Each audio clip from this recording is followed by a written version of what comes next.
Witam. Ryszard Borowiecki i oczywiście wczoraj o 22:28 nastąpiła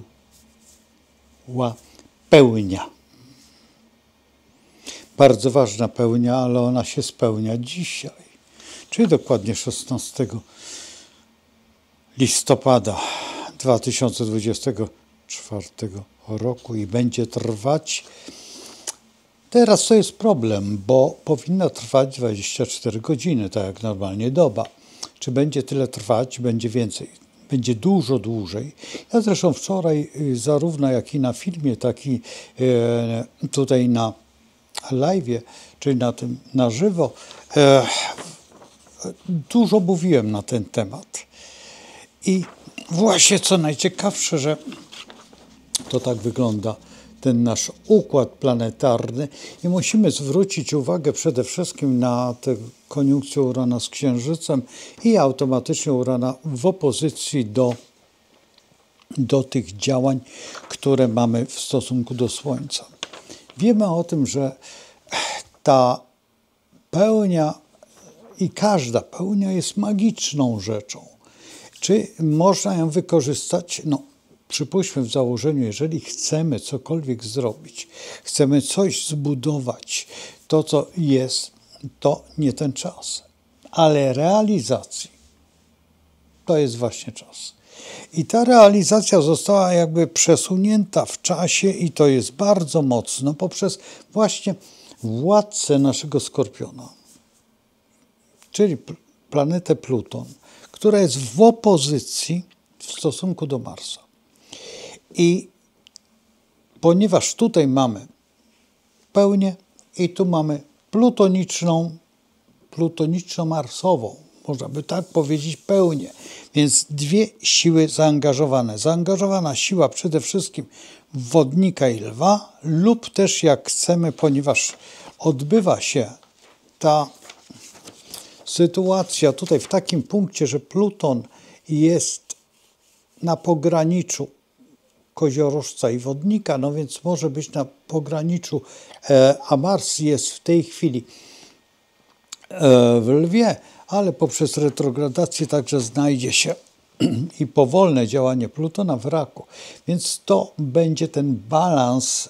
Właściwie trzeba by przyznać, że tych czterech znaków, koziorożec jako system, jako prawo, z kolei wodnik jako ewolucja, rewolucja, czy też nowe spojrzenie, a z kolei lew jako władza, a rak jako tłum, czyli wszyscy my, czyli społeczeństwo. Ale pamiętajmy o tym, że tutaj mamy Plutona i Pluton idzie ku wodnikowi, więc musimy spojrzeć, gdzie jest nasz szalony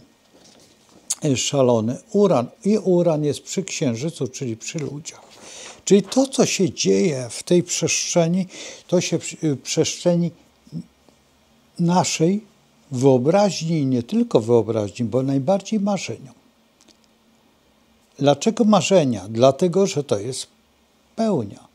Wtedy mamy blask Słońca odbity w Księżycu i widzimy naszą podświadomość, która jest szalenie ważna i szalenie istotna w tym całym naszym zgiełku naszych propozycji, myśli, to co nam przychodzi w naszej akcji bycia sobą, bo to jest najważniejsza akcja bycia sobą. Właśnie w ten sposób podwyższamy sobie intelekt, czyli kawka, którą uwielbiam. Tutaj z filiżanką oczywiście. Lubię mocną kawę i lubię, co tu ukrywać, niesłodzoną kawę. Zresztą coś dziwne, jak ktoś mnie dobrze zna, że ja nagle nie lubię słodyczy, bo lubię słodycze, ograniczam je, ale oczywiście, że trzeba. Uran jest niesamowitą rzeczą. Ja już mówiłem w poprzednich wypowiedziach swoich, że Uran nie ma jakby czasu. Uran sobie krąży kiedy chce. I dlatego też ta opozycja pomiędzy naszym Plutonem a Marsem, która jest dalekosiężna, bo ona sięga 6 miesięcy, więc od listopada 2004 do marca 2025 i tutaj Uran będzie pokazywał swoje wolnościowe działania i to bardzo silne wolnościowe. Uran nie jest planetą przewidywalną i dlatego też zrobi pewne ruchy. I teraz w zależności od czego, kiedy dojdzie Wenus do Urana i zrobi tą kwadraturę, będziemy się rozchodzić z pewnymi systemami, z pewnymi działaniami. W tej chwili mamy jakby spojrzenie zupełnie z innej strony, tak jakbyśmy nagle otrzymali lornetkę obróconą i wszystko było bardzo daleko, ale bardzo blisko nas, bo nam się wydawało, że to jest daleko, to teraz obracamy tą lornetkę i nagle okazuje się, że to jest 2 cm od nas i w gruncie rzeczy możemy to otrzymać, biorąc to w swoje dłonie, czy też na barki, czy też do świadomości, to już obojętnie jak. Dlaczego? Dlatego, że wiemy o tym, co to są przypływy i odpływy. No i właśnie w tej chwili jesteśmy w tym przypływie. Tym, gdzie jest najwyższy poziom naszej także adrenaliny i naszej limfy, powiedzmy, że to tak, będziemy nazywać, czy też naszej świadomości i umiejętności spostrzegania pewnych zagadnień. To jest najważniejszy cel tego całego ambarasu, który się dzieje właśnie dzisiaj. I teraz ktoś powie, no tak, ale w gruncie rzeczy, jeżeli patrzymy, to patrzymy do zachodu słońca, że już mamy następny dzień. No więc to dosyć szybko nastąpi i już ten film obejrzycie w następnym dniu. To jest prawda, z tym, że musimy brać pod uwagę, że do nowiu cały czas jest impuls tej pełni, ale ta pełnia poprzez właśnie spotkanie Plutona i Marsa w opozycji i w dodatku jeszcze Pluton, który jeszcze nie jest zupełnie w wodniku, a jest w koziorożcu i przy pomocy Saturna, który znajduje się właśnie tutaj w rybach i Saturn jest planetą, która ma charakterystykę odważnej, ponieważ jest mało, że w rybach, to jeszcze w władzie lwa i ona teraz będzie pokazywać całą swoją energię i całą swoją siłę.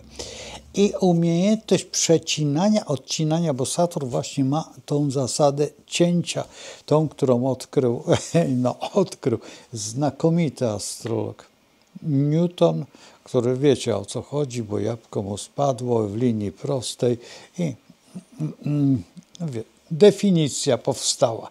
Ta definicja jest czysto astrologiczna i czysto logiczna i czysto praktyczna i czysto ekonomiczna, bo z tego wywodzi się to, co nazywamy mechaniką naszego życia.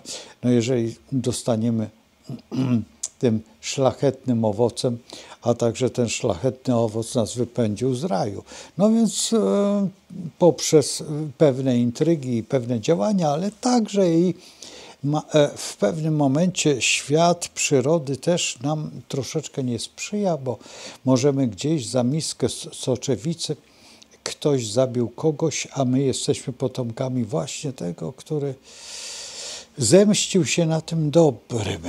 I cały czas kontynuujemy ten tutaj ruch i dlatego zwracam uwagę, że ta pełnia jest pełnią radości, ale umiejętności zrealizowania swojego planu życiowego w oparciu o środowisko, a nie o pojedynczą postać. Mimo to, że też ma wpływ indywidualny ta pełnia, ale nie dla każdego, nie dla wszystkich w identyczny sposób i całe szczęście, że nie w identyczny, bo gdyby było w identyczny, dostałoby nam się po prostu wszystkim zbyt dużo ambrozji, którą byśmy musieli spijać nie w ten sposób, co potrzeba i byśmy mogli sobie zrobić tylko fałszywego lenia, a nie brania do owocnej pracy. bo ta praca jest zawsze. Zresztą pamiętajmy o jednej rzeczy, że w tej całym ambarasie praca nad sobą, umysłowa, ta duchowa i ta, która daje fizyczne owoce, czyli to, co wytwarzamy, to, co chcemy zrobić, to jest priorytet w całym zagadnieniu naszym. Jeżeli tego nie potrafimy zrobić, to w takim razie wypadamy z tej atmosfery i z tego realizmu w założeniu. Dlatego też ten realizm marksistowski tak mocno utkwił w naszej świadomości, że niektórzy dali się na to nabrać. A jeszcze jedna rzecz, że nie ma nic z niczego, tylko trzeba to stworzyć. A stworzyć może tylko wyłącznie człowiek. A więc trzeba stworzyć grupę ludzi, którzy będą harować na jednego człowieka, a nie jeden człowiek na całą grupę, co jest dużo lepsze, bo kiedy jeden człowiek na całą grupę emanuje, to znaczy, że jest fachowcem, a fachowców w tej chwili coraz bardziej deprymuje się, niszczy się po prostu gwałtem. A co to? Bo to burżuj, bo to jest ktoś, kto coś umie i umie wytwarzać. I właśnie to jest ta pełnia, która zarówno z punktu widzenia Marsa i Plutona, tak i z naszego wspaniałego Księżyca i naszego Słońca, jednocześnie w koniunkcji z Uranem, daje nam właśnie tą wskazówkę miłości do nowoczesności i umiejętności zwrócenia uwagi, że jeszcze są inne zagadnienia, które przynosi nowy świat, czyli ta epoka, która będzie mocno naciera i już w pewnym sensie nawet niektórzy twierdzą, że jest, bo jest od momentu, kiedy pierwsza powstała żarówka i wtedy, kiedy rozjaśniono nasze pomieszczenia, w których żyjemy, czyli oświetlono nasze jaskinie, nie tylko psychiczne, ale także też mogliśmy wtedy przejść przez moment. W tej chwili mamy następne doświadczenia, to jest ten AI, czyli ta sztuczna inteligencja, która buduje też, ale jeszcze jest uzależniona od tego, co my chcemy otrzymać. My nie otrzymujemy tego, że ona jest narzędziem, tylko ona się staje naszym podwładnym, co jest wielkim niebezpieczeństwem, bo jeżeli ona zbuntuje się, a jest ten Uran przy Księżycu, to ona nam da rozkazy, które my będziemy musieli wykonywać. A tutaj trzeba zrobić inaczej. Musimy postępować rozumnie, aby ta cywilizacja, która przyjdzie wodnika, nie wróciła do swojej pierwotnej historii, czyli do zagonienia nas do epoki kamienia łupanego, czy tam jeszcze dalej, bo możemy być jaskiniowcami i Flintstonami, chyba tak to było i będziemy poruszać się właśnie w taki sposób. I czy z powrotem wrócimy do dinozaurów, no to zależy, czy czasami sztuczna inteligencja nie podciągnie DNA w ten sposób i stworzy właśnie tego supermamuta, który będzie na początku uległy, a później będzie naszym przeciwnikiem i będzie nas po prostu jak tyranozaur, chyba tak to się nazywało, może się mylę, ale pożerał, bo był tyranozaurem. I w tym momencie możemy skomplikować sobie sami życie przez samą właśnie zabawę tutaj, sztuczną inteligencję, która pójdzie nie w tym kierunku, którym już poszła, tak jak zresztą każda ideologia. Mieliśmy w 1939 tutaj na granicy ideologię, z którą bardzo mocno walczyliśmy i do dzisiaj właściwie spędza nam sen z naszych oczu, bo przecież nagle okazuje się, że wszystkie ideologie zostały wpuszczone w jeden wór i jesteśmy cały czas w trakcie nobilitacji tamtego hańbiącego zjawiska, które dzisiaj jest przypisywane nawet nam.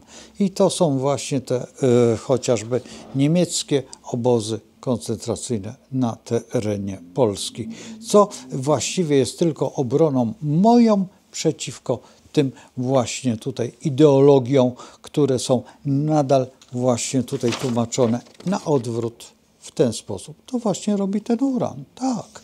I właśnie ten Pluton i to wszystko, a najbardziej ten Neptun, który znajduje się w tym miejscu i on daje taką niewyraźną sytuację, ponieważ Neptun znajduje się w Koziorożcu i sankcjonuje historię, która historia w zależności kto mocniej krzyczy, a znamy to mówi prawdę. No to już było za czasów Włodzimierza Ilicza Lenina i tam całych tych historyków, którzy znowuż przeszli na włoską stronę i troszeczkę angażują Spinellego do tego zjawiska, które wiecie jak to się nazywa i dlaczego tak jest, no trudno, ale musimy to zrozumieć, że walka z tym jest naczelną rzeczą, jaką jest niepozwolenie mieć siebie.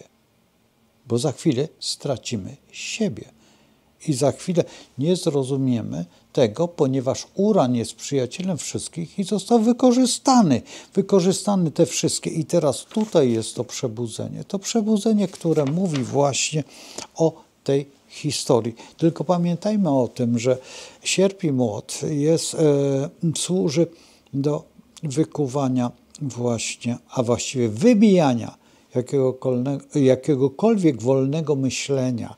I to wolne myślenie, które jest zabójcze dla innych, bo ktoś może wymyśleć coś idealnego dla wszystkich i stanie się, no chociażby mamy tutaj przykład Tesli i zrobienia z niego człowieka, który skończył w ośrodku Macie wspaniały obraz Munga, kiedy jest ten zwany krzyk i to wszystko jest właśnie w ramach tej samej historii kończenia się, a w tej chwili apokalipsy świętego Jana w formie tego, że sami chcemy się poddać, nazwijmy to po prostu, eutanazji społecznej, ponieważ już brakuje dzieci, już brakuje następnych pokoleń, które będą.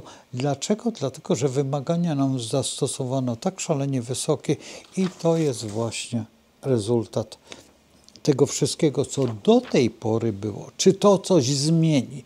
Nie, nie zmieni, ale zmieni świadomość, zmieni przede wszystkim spostrzeganie i zmieni przede wszystkim kulturę. Jeżeli my poddamy się planetom i poddamy się temu reżimowi, który jest szalenie bardzo,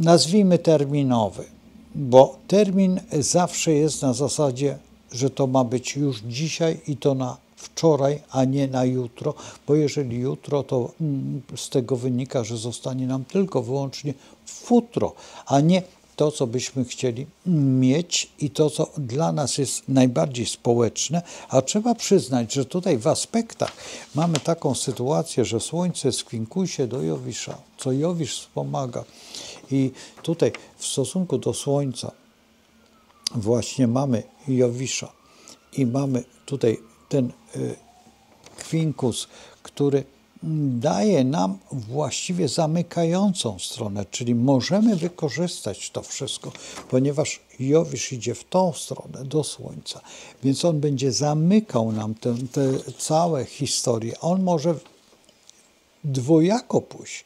Może pójść poprzez kwadraturę, która będzie ciężko, ale rzetelna, czy pójdzie przez trygon, który nam da tylko odwrotność, bo będziemy marzyć o tym, że coś dostaniemy, a nic nie dostaniemy. Musimy sobie wypracować, dlatego że tak jest.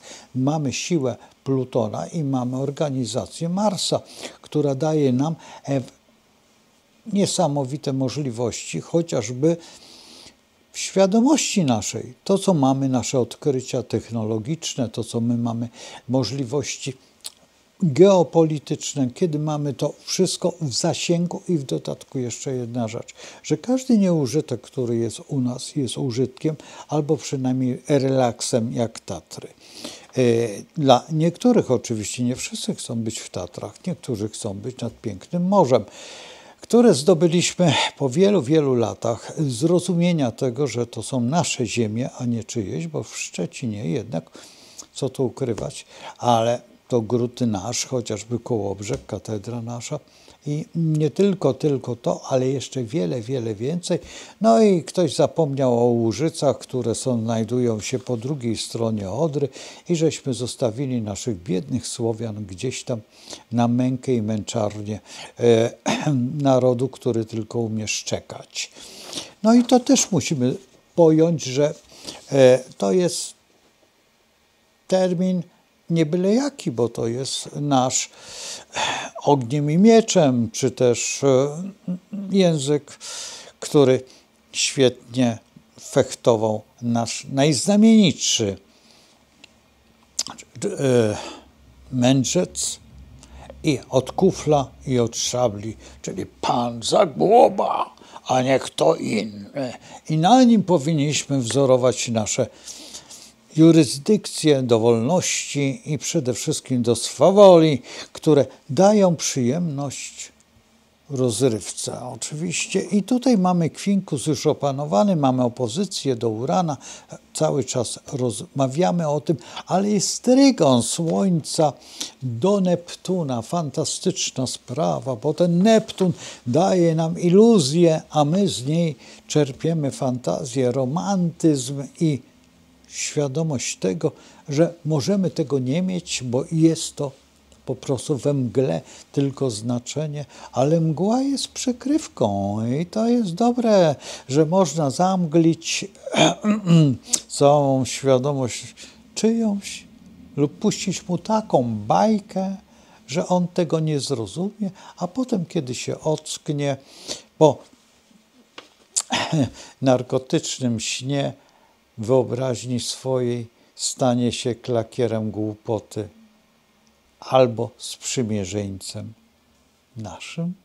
I to trzeba umiejętnie zastosować w relacjach przede wszystkim ty a ty, czyli na zasadzie ambasad, czy też jeszcze innych negocjacji, ale tutaj trzeba mieć język szalony i szalone umiejętności zrobienia z piachu narzędzia doskonałego, marsowego, bo przecież rydwan trzeba wzruszyć, a to jest w trygonie po prostu, no bo mamy Marsa, Lwa i Strzelca, gdzie koło zamykamy pędząc nie tyle w rozpaczy, co w zachwycie, krzycząc liberum veto, chociażby po to, żeby nie zgadzać się z niektórymi tezami i za każdym razem wrzeszczeć, kiedy nam się coś nie podoba, bo mamy to we krwi. Ale stosujmy to na zewnątrz, nie wewnątrz siebie, bo wtedy refluks w nas nastąpi.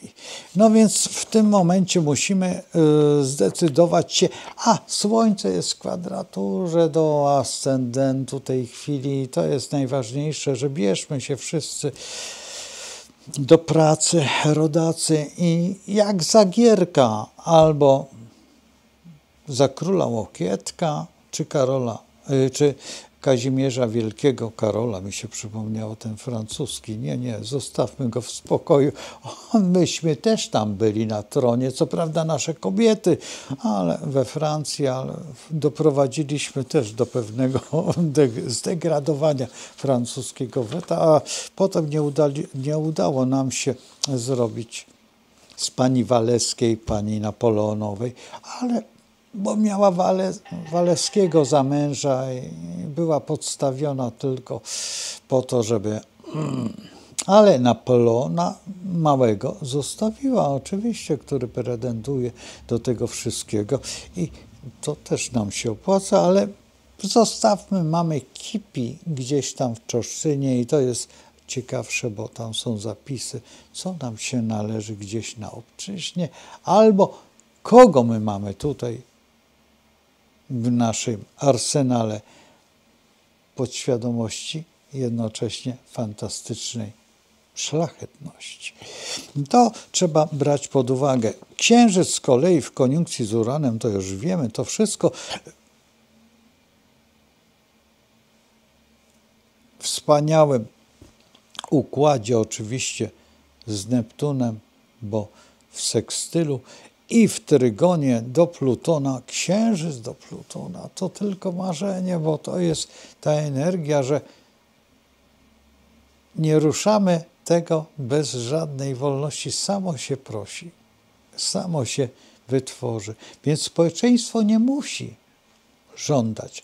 Pluton to da, tylko umiejętność zrealizowania, czy leniem, można by tak nazwać, że samo się wytrąci, ponieważ przyroda lubi przestrzeń wolności i niezależności, ponieważ przyroda ma cykle i my też mamy cykle swojego życia, tylko my je nie zauważamy, że w wieku jakimś takim przychodzi kres naszych umiejętności i zaczynamy żyć zupełnie innym życiem, czyli to, co pozostawiliśmy po sobie i wtedy mówimy najczęściej święty, święty, święty. I przechodzimy na wyższy stopień naszej umiejętności, do której dążymy, a nie wiemy o tym, czy zostaje nasza myśl, czy jesteśmy obecni w innej materii.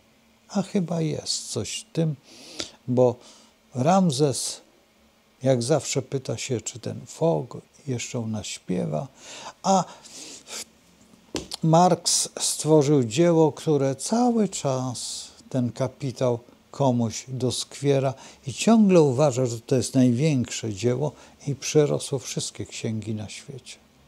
W umiejętności głupoty czytania i zrozumienia, że to jest ideologia, którą można przełknąć, a jest to tuczenie po prostu gęsi na siłę i wątroba przerasta i głupota wzrasta, bo w tym momencie nic więcej nie pozostaje. Ale bierzmy dalej, mamy kwadraturę oczywiście do ascendentu również naszego księżyca i to jest, bierzmy się do roboty. Z kolei nasz Merkury jest w opozycji do wspaniałego Jowisza, a Jowisz wiemy, że to mędrzec całego zodiaku lub pajac. Więc co wybieracie? Czy wybieramy pajaca, czy mędrca? Też czasami z profesorów.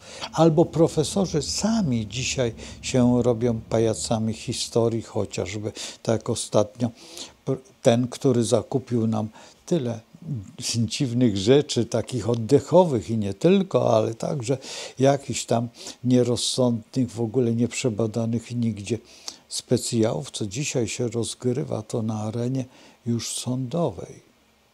I zaczyna być mądrość, ale no cóż, za granicą mamy człowieka, który ma ciotkę, naszą Polkę rodowitą, no więc jest to po prostu nasz wspaniały Kennedy. I on zrobi z tego przynajmniej co? Chciałem powiedzieć degrengoladę? Nie. Użytek finansowy. A ponieważ wie, że za każdym razem jest tylko Kennedy, a rodzina Kennedy to bardzo odważna, irlandzka grupa, która się niczego nie boi. Najmniej Anglików. I tego wszystkiego, co by się miało wydarzyć.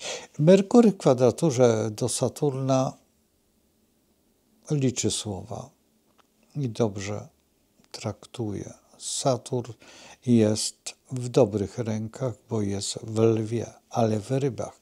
Więc tutaj musi mówić historyczną prawdę. I jest to wszystko, ale nasza Wenus w kwinkusie do Marsa, kwinkus Wenus to jest taka erotyczna raczej pozycja, ponieważ sama nie wie Wenus, czy dać, czy nie dać, czy się oddać, a Mars napiera cały czas siłą dżentelmena. Oczywiście miejmy nadzieję, że nie jakąś tam, przypuśćmy, germańską gorzelnią, gdzie jak odbije mu się, to można tylko rzec znowuż się na tego Piwska. No, ale to może się skończyć jeszcze inaczej, bo gazami i gaz może się stać bardzo niebezpieczny, bo nie w tą stronę zawieje i Wenus popuści w pewnym momencie, no i Marsa zmiecie. Po prostu jak w toalecie życia naszego prostego, bo to jest kwinkus, nie wiemy, w której strony czad pójdzie rozkoszy. A to jest przecież umiejętność nierzadka, tylko właśnie tutaj podczas mariażu można tete oczywiście, to nigdy nie było małżeństwo, to była tylko rozkosz namiętności. No, powstała z tego niby harmonia. Lecz harmonia może być czasami za wysoko.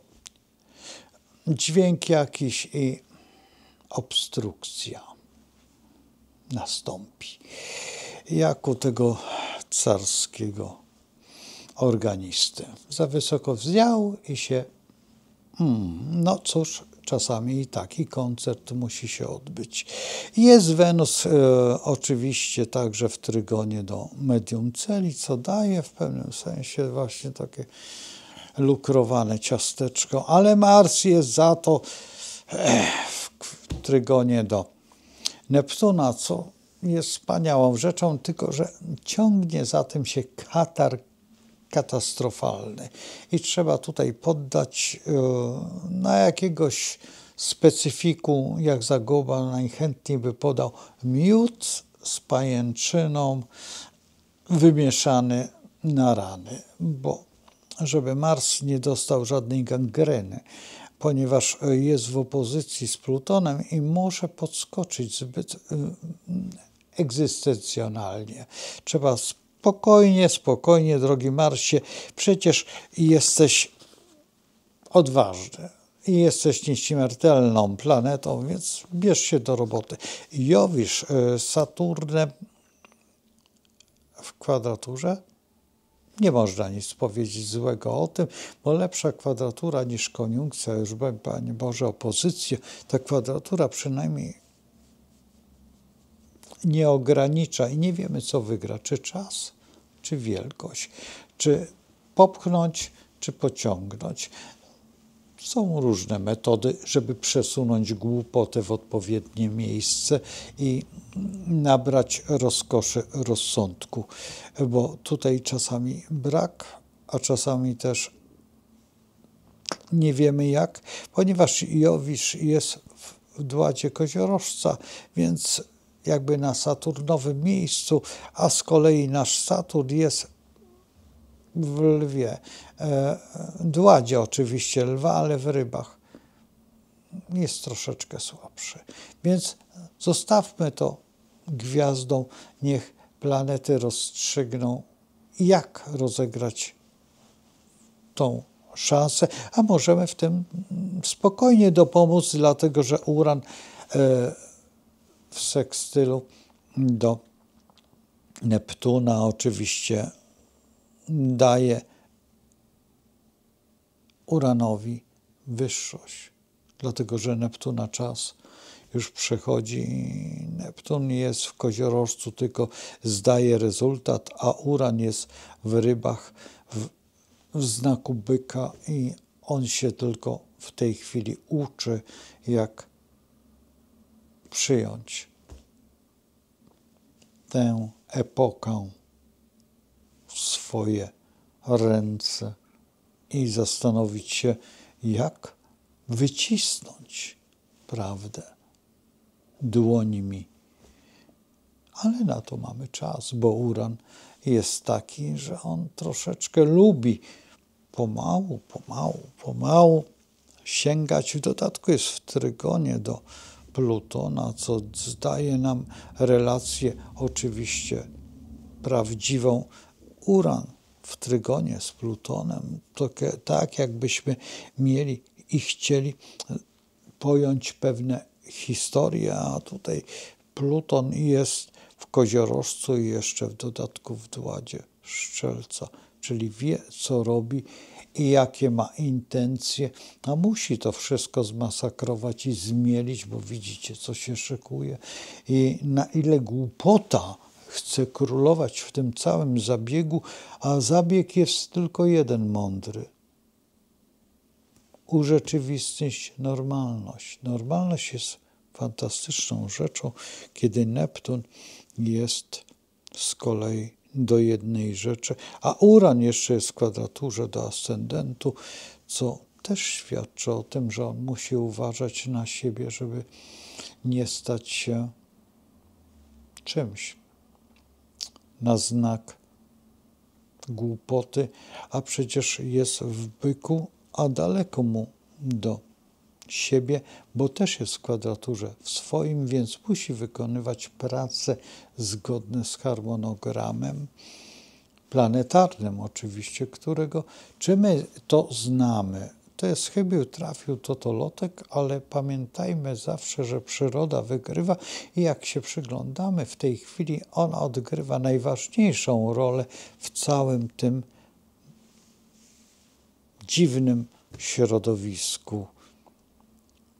Czasami bez powietrza, bez wody, bez ziemi lub opanuje to ogień. To w zależności od chwili kosmos wie, co czyni i dlaczego tak robi, ale są klakierzy, którzy uważają, że lepiej wiedzą od kosmosu i głupoty sieją dookoła. No cóż, wolność domku swoim domku, jak kiedyś ktoś napisał. No ale kto na górze, kto na dole, to zależności, kto kapciem kogo obudzi, waląc o podłogę. Wreszcie ten z dołu przychodzi i mówi: wreszcie, panie student, rzuć tego kapcia, bo ja zasnąć nie mogę. I tym jest cały morał taki, że jeżeli się przyzwyczaimy do kapcia, to on nas tylko pobudza do pewnego harmonogramu, który czasami jest obłudny, bo niepotrzebne nam są kapcie, które walą w nasz sufit. Bardziej potrzebny jest spokój i radość z życia. Więc musimy poszerzyć swoją barierę komfortu i przejść do następnej ery, która przecież jest z podwodnika i ona właśnie przejmuje całą rolę, a Pluton już wyrobił swoją normę, bo Neptun jest tylko w sekstylu do Plutona. A Pluton, czy chce się z Neptunem bawić? W pewnym sensie tak, bo są to bracia, jakby nie było. I ten jest królem mórz, a ten, co tu pod ziemi. I potrafią razem we dwoje zorganizować niezłe trzęsienie. Po to, żeby komuś było przyjemniej, ale pamiętajmy o tym, że na wulkanicznej ziemi zbiera się najlepsze plony. I kiedy Pluton orze, zawsze kieszeni pomoże, bo przynajmniej obróci tą skibę ziemi i piękne zboże wyrośnie. A to jest chyba podstawa egzystencji naszej od bardzo dawna. Co teraz zaorze? No, miejmy nadzieję, że całą głupotę. Zostawiam Państwa z całym tutaj rynsztunkiem, który pokazuje naszą pełnię dzisiejszą, tą, której jesteśmy, która nabiera tego fragmentu naszego życia i tego wszystkiego, bo tak trzeba. Tak trzeba żyć, żeby umieć zrozumieć jeszcze jedną rzecz, że przyroda ma swoje prawa, a my chcemy nią kierować. To ona kieruje nami, bo ona nas wyzwala. Ona potrafi podnieść nam ciśnienie, bo jest to po prostu tylko kawa. Ją trzeba zebrać, przepalić, zmielić. Oczywiście zaparzyć i rozkoszować się wyższym tętnem, a to tętno coś nam ostatnio nie wychodzi. Zostajemy przy kawie jakiejś niezbalansowanej, bo ktoś się czegoś najadł, zgłupiał, oszalał. Albo za dużo użył. I tutaj jest w tym ambaras. Powiedzmy, żeby dwoje chciało naraz, to nie jest tak, ponieważ my nie jesteśmy we dwoje, a jesteśmy sami. W pojedynkę. Każdy z nas osobno, a jednak razem. I musimy pojąć jeszcze jedno, że jedna myśl jest lepsza niż bolszewizm, komunizm, jak chcemy to nazwać. Nie wyrywajmy się w tą stronę. To nie jest prawda. My musimy iść w prawo rzeczywistości, namiętności i własności. Bo każdy ma tylko jedno serce i je kocha, bo musi, inaczej odejdzie. A jeżeli ktoś uważa, że to jest to, no to chyba się pomylił. Ktoś tym sercem rządzi. A kto? Żaden naukowiec jeszcze tego nie odkrył, ani ta sztuczna inteligencja. Dlaczego? Bo jest Bóg. I po co tutaj dyskutować o czymś więcej, jeżeli On jest? A przyroda podlega Jemu, a my nad nią nie panujemy. I musimy to pojąć, że jest ta Trójca Święta, że jest w niej Syn Boży, jest Matka Jego, która się nami opiekuje, bo tak wymyślił jeden z najwspanialszych ludzi, kardynał Wyszyński, który naprawdę już wystarczająco się wycierpiał. Czy my musimy dalej zawierzać, czy wierzyć już w to, co było i co jest? Najbardziej naczelne, bo jesteśmy wszyscy poddanymi temu słowu i trzeba przyznać Królowej Polski, Maryi. Do zobaczenia. Słuchajcie, zapraszam na live, ale nie dzisiaj. Chyba dzisiaj nie zdążę. Zobaczymy. Chyba że po teatrze przyjdę, a to tak, żeby wam się dobrze działo, żebyście mieli co wysłuchać, żebyście mieli na czym kontemplować. Usprawnijcie swoje myśli i bierzcie prawdę w swoje ręce. Nie te, które macie, tylko te, które przyroda wam przynosi, te, które Stwórca wam daje. Bo ci, którzy uważają, że jest inaczej, mylą się. Są tylko dwie płcie na świecie. Jest kobieta i mężczyzna. I z nich są dzieci. Inaczej nie ma nic. I nie róbmy tak, że kobiety stają się mężczyznami, mężczyźni stają się kobietami, bo wtedy jest nierówna szansa na ringu bokserskim czy jakimś innym. Tak nie ma. Kobieta ma swoje pragnienia i mężczyzna ma swoje, ale razem we dwoje tworzą najmniejszy mały świat, czyli rodzinę. I ta rodzina jest święta, bo tak chciał Stwórca.